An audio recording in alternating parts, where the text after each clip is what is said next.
Advocate Bhudev Mahananda का अभिवादन स्वीकार कीजिए। साथियों, बसपा सुप्रीमो बहन मायावती जी का साथ भीम आर्मी राष्ट्रीय अध्यक्ष मंजीत सिंह नोटियाला का मुलाकात हुआ। रामपुर सीट में सपा का हार और बीजेपी का जीत एक सांठगांठ आकाश आनंद का व्यू है। 2007-2012 में मायावती जी प्रोफेशनल कोर्स को कैसे बहुजन का हित में लाई थी। तमाम खबर को जानने के लिए वीडियो को अंत तक देखिए।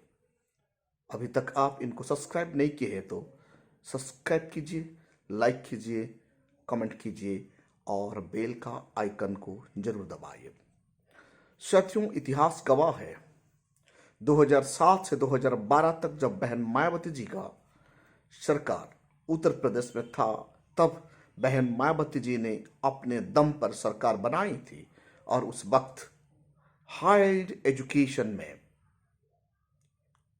बहुजन समाज का बच्चों को, खास करके schedule caste, schedule tribe and OBC बच्चों को जीरो फीस पर प्राइवेट स्कूल में, प्राइवेट कॉलेज में, प्राइवेट यूनिवर्सिटी में जीरो फीस में प्रोफेशनल कोर्स करवाया और तमाम फीस उत्तर प्रदेश गवर्नमेंट ने भरा। आज वो बच्चे पढ़ लिख कर आगे बढ़े और लाखों कमा रहे हैं और उनका परिवार को संभाल रहे हैं। उसके साथ साथ समाज में एक नया रोशन उस वक्त दिखाई दिया था, आज वो शिथिल है और तमाम भारत का टॉप यूनिवर्सिटी को बर्बाद कर दिया जा रहा है।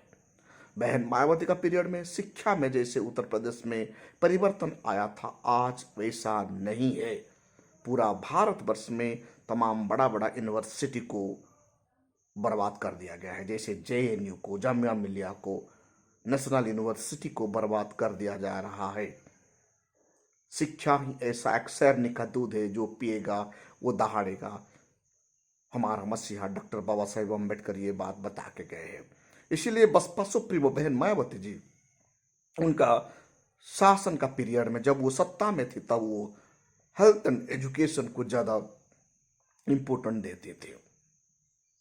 Bhim army chief, Bhim army राष्ट्रीय अध्यक्ष मंजीत सिंह नोटालिया बहन मायावती जी का साथ मुलाकात किए। जब उन्होंने बहन मायावती जी को मुलाकात करने के लिए गए, 2 घंटा से ज्यादा वक्त बहन जी का साथ उन्होंने बातचीत की। जब वो बाहर आए तो घर बहन जी का बंगला का सामने मीडिया वाले इंतजार कर रहे थे। मीडिया वाले को जवाब नहीं देते हुए, किनारा करते हुए जाने लगे। लेकिन इतना बताए, बहन जी आप अकेला नहीं है, हम सब मिलकर बहुजन समाज को आगे बढ़ाएंगे और बहुजन समाज आने वाला कल इस देश में राज करेगा। यहां से इतना साफ नजर आ रहा है कि बहन मायावती जी का साथ यानी बसपा का साथ मिलकर मंजीत सिंह नोटालिया 2024 इलेक्शन लड़ने की तैयारी कर रहा है। यानी भीम आर्मी राष्ट्रीय अध्यक्ष मंजीत सिंह नोटालिया बसपा को समर्थन कर रहे हैं। कोई चरा ही नहीं है। भारतवर्ष में जब बहुजनों का आंदोलन को आगे बढ़ाना है और इनको राजनीतिक फायदा लेना है तो सब मिलकर लड़ना है, नहीं तो आने वाला कल बहुजन समाज शासन का स्वाद चाख नहीं पाएगा और भारतवर्ष में गुलामी का जिंदगी जीने के लिए मजबूर हो जाएगा। ये बात हर कोई दलित चिंतकों को नजर में आ रहा है और हर कोई अम्बेडकरवादी इनको समझ रहा है। इसलिए बहन मायावती जी इनको समझ में रखते हुए मंजीत सिंह नोटालिया का साथ मुलाकात के बाद ये बात झलक कर सामने आ रहा है। आने वाला कल भीम आर्मी राष्ट्रीय अध्यक्ष यानी टोटल भीम आर्मी और बहन मायावती जी का पार्टी बसपा, जो दादा साहब कांशीराम का द्वारा बनाया गया अनुष्ठान है, इनको आगे बढ़ाने की रणनीति चल रहा है। ये सक्सेस हो गया, यानी उत्तर प्रदेश में और भारतवर्ष में बसपा को रोकने वाला कोई नहीं है। जो बाबा साहेब अम्बेडकर कहा करते थे, काम under one banner, one leader, one political party, ये बात आज प्रतिफलित हो रहा है और बाबा साहेब अम्बेडकर का दिया गया शब्द सक्सेस होने का कतार पर खड़ा हो चुका है। आकाश आनंद जी उनका ट्विटर हैंडल में ये लिखते हैं, उत्तर प्रदेश का जो उपचुनाव में मैनपुरी में बीजेपी सपा का सामने सरेंडर कर दिया है। खतौली में बीजेपी हार गई है, लेकिन प्रश्न यह उठता है, मुस्लिम बहुल सीट रामपुर में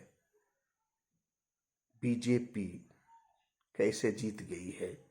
यह साफ तौर पर यह चुनाव सपा और भाजपा के बीच में, यानी सपा और बीजेपी का बीच में खेला गया एक फिक्स्ड मैच है।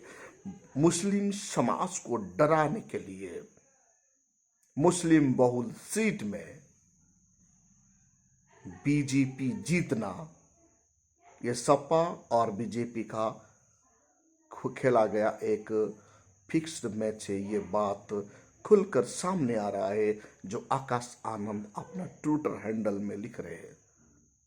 समाजवादी पार्टी ऐसे फिक्स्ड मैच कर रहा है तो आने वाला कल उत्तर प्रदेश का अल्पसंख्यक मुस्लिम समाज का लोग बहुजन समाज में साथ देने की रास्ता तैयार हो गया है। ये हकीकत है साथियों, तनिक हमको सोचना है। खतौली में बीजेपी हार गई, वहां मुस्लिम वोट नहीं है। मैनपुरी में बीजेपी सपा का सामने सरेंडर कर दी, वहां भी मुस्लिम बहुल संख्या नहीं है, वोट नहीं है। लेकिन आप रामपुर जो आजम खान का गढ़ है, कभी सपा वहां हारा ही नहीं, समाजवादी पार्टी कभी भी हारा नहीं, और वहां मुस्लिम वोटर मैक्सिमम है, वहां मुस्लिम वोटर ही जीतता है, मुस्लिम कैंडिडेट ही जीतता है। तो ऐसे स्थान पर कैसे बीजेपी जीत गई और सपा हार गई, यानी यहां क्लियर कट पिक्चर सामने आ रहा है। साफ तौर पर यह नजर में आ रहा है, सपा और भाजपा का बीच में खेला गया एक फिक्स्ड मैच है। इसीलिए उत्तर प्रदेश में मुस्लिम समाज में असंतोष है। लोकसभा में बसपा का सांसद कमाल कर दिए हैं, ईवीएम के खिलाफ, और ईवीएम से लेकर उन्होंने बिल पास करने की बिल पेशकश कर दिए हैं, यानी ईवीएम ऑफ इलेक्शन में नहीं यूज होगा। जो सड़क में भी बसपा लड़ रही है, बहुजन समाज पार्टी लड़ रही है, वो संसद का अंदर भी लड़ने की दिखाई दे रहा है। आज तक कोई भी पॉलिटिकल पार्टी का लीडर संसद का अंदर ईवीएम का खिलाफ बिल पास नहीं किए थे, बिल पेश नहीं किए थे, लेकिन बसपा बहुजन समाज पार्टी का मेंबर ऑफ पार्लियामेंट लोकसभा में ईवीएम का खिलाफ बिल पेश किए हैं। ये खबर कोई भी गोदी मीडिया नहीं दिखा रहा है, और सोशल मीडिया में, सोशल हैंडल में भी खुद को बहुजन चिंतक कहने वाले लोग भी इनको ट्विटर नहीं कर रहे हैं। इससे साफ नजर आता है खुद को जय भीम कहने वाले लोग भी बसपा को कितना नफरत करते हैं। यानी हम ऐसे लोगों को पहचानना है। जब बसपा हार जाता है तो बसपा को क्रिटिसाइज करते हैं, ट्विटर हैंडल में उनका कलम चलता है और लिखते हैं, और खुद को अम्बेडकरवादी कहते हैं। लेकिन आज बसपा का सांसद लोकसभा में ईवीएम के खिलाफ जब बिल पेश किए हैं, उसके लिए एक शब्द भी तथाकथित अम्बेडकरवादियों ट्विटर हैंडल में यूज नहीं किए। यानी ये कैसे अम्बेडकरवादी है। ये लोग सिर्फ जय भीम कहते हैं, असलियत में बहुजनों का हित के लिए कभी नहीं सोचते हैं।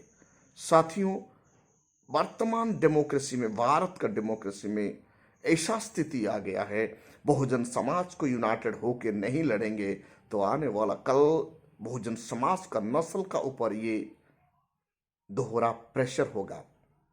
फर्स्ट, बहुजन समाज राजनीतिक सत्ता से दूर रहेगा। दूसरा, बहुजन समाज को सोशल जस्टिस नहीं मिलेगा। और भारत के संविधान को मनुवादी लोग, मनुवादी सोच रखने वाले लोग फिनिश करके ही रहेंगे। यानी संविधान का कागज का पुलिंदा तो रहेगा, लेकिन संविधान का कोई भी आर्टिकल को, जनहित कर सेक्शन को, फंडामेंटल राइट को सही से इस्तेमाल नहीं करेगा। 2014 से 2022 तक ये नजर में आ रहा है। इसीलिए बहुजन समाज को यूनाइटेड हो जाना चाहिए और बाबा साहेब अम्बेडकर का द्वारा बताया गया मार्ग, one leader, one political party, one political banner होना चाहिए। तब जाके भारतवर्ष में गुलाम का जंजीरी से बहुजन समाज आजादी होगा और Bahujan Samaj social justice, economic justice प्राप्त करेगा। साथियों, आप देख रहे हैं voice of people, voice of Bahujan. अभी तक इस चैनल को आप सब्सक्राइब नहीं किए तो सब्सक्राइब कीजिए, लाइक कीजिए, कमेंट कीजिए और बेल का आइकन जरूर दबाइए।